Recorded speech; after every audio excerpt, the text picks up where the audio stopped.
Destinasi mereka adalah Pulau Pinang. Baru berjenama Kesemua suspek direman 7 hari hingga 12 di Pensi Padang Nasional di Kuala Terengganu. Bagi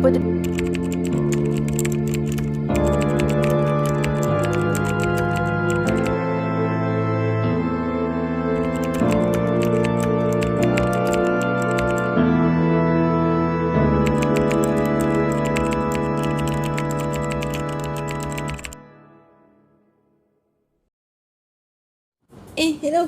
Barang ada lagi tak? Tak boleh tahan ni. Mestilah ada. Kau ada duit tu tak? Ya, mestilah aku ada. Alright, Jun. Boleh jumpa tempat biasa ya?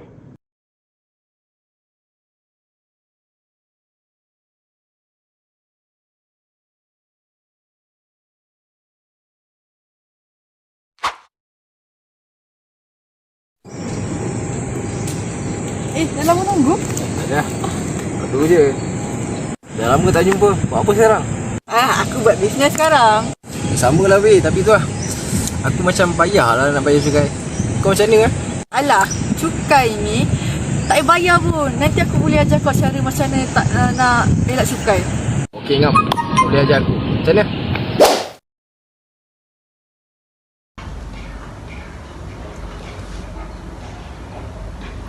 Hello Misha.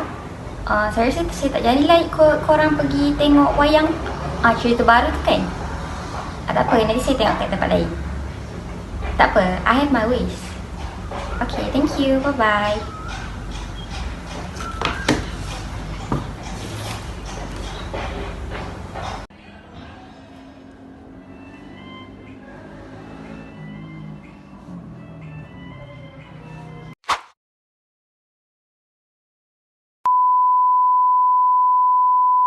Salam sejahtera, saya akan menerangkan faktor yang menyebabkan black economy berlaku. Yang pertama, kegagalan pentadbiran dan kelemahan kawalan terhadap perdagangan haram dan penyeludupan barangan. Di samping itu, penambahan beban cukai menyebabkan pembayar cukai turut sertai dalam aktiviti haram untuk mengelakkan pembayaran cukai. Selain itu, black economy muncul apabila pihak kerajaan menyekat aktiviti perniagaan terhadap sesebuah barang dan perkhidmatan. Aktiviti perniagaan yang disekat mendapat permintaan raya yang tinggi dalam pasaran. Aktiviti tersebut juga memberi gaji yang lumayan dan banyak untung kepada mereka yang terlibat. Antara kesan black economy ialah penipuan seperti eksploitasi pekerja akan berlaku.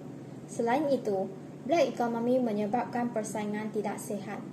Ia juga akan meningkatkan kos kerajaan dan perniagaan.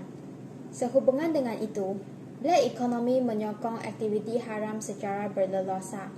Black economy akan menjejaskan kredibiliti norma sosial dan sistem percukaian. Akhirnya, black economy membawa risiko kepada pengguna dan perniagaan. Cara menangani black economy ialah mengurangkan kerumitan sistem cukai. Selain itu, meningkatkan perkongsian maklumat peristikan dalam kalangan agensi kerajaan. Seterusnya, mempertingkatkan penguatkuasaan undang-undang seperti mengadakan pemantauan dan memperketatkan undang-undang jenayah ekonomi. Akhirnya, cara untuk menangani black economy ialah meningkatkan kesedaran awam menerusi pendidikan. Antara cabaran yang dihadapi oleh kerajaan dalam usaha menangani black economy ini adalah kesukaran untuk mengetahui saiz sebenar ekonomi gelap yang menyebabkan ketirisan cukai kepada negara. Selain itu, kerajaan juga sukar untuk mengatasi black economy kerana kekangan penguatkuasaan untuk menangani sindiket jenayah yang didalangi kumpulan kongsi gelap. Amanah rasuah yang membarah juga menjadi salah satu cabaran utama kerajaan dalam menangani black economy. Hal ini demikian kerana pihak berkuasa yang sepatutnya membanteras black economy bersepakat untuk menerima rasuah sekaligus terjerumus dalam black economy yang semakin berleluasa. Tahukah anda pada tahun 2020 mantan Menteri Kewangan Lim Guang Eng telah mendedahkan angka keseluruhan aktiviti black economy di seluruh Malaysia yang mewakili 21% daripada jumlah keseluruhan keluaran dalam negara kasar KDNK tahun 2019 iaitu kira-kira RM300 bilion. Jumlah ini adalah amat besar. Hal ini memberikan petanda bahawasanya kewujudan aktiviti ekonomi seumpama ini bukan hanya mampu merencatkan prestasi ekonomi negara, bahkan ianya dapat mendedahkan rakyat negara kepada gejala-gejala yang tidak bermoral. Menurut kajian terbitan International Monetary Fund IMF, Malaysia merekodkan penurunan peratusan black ekonomi yang agak signifikan.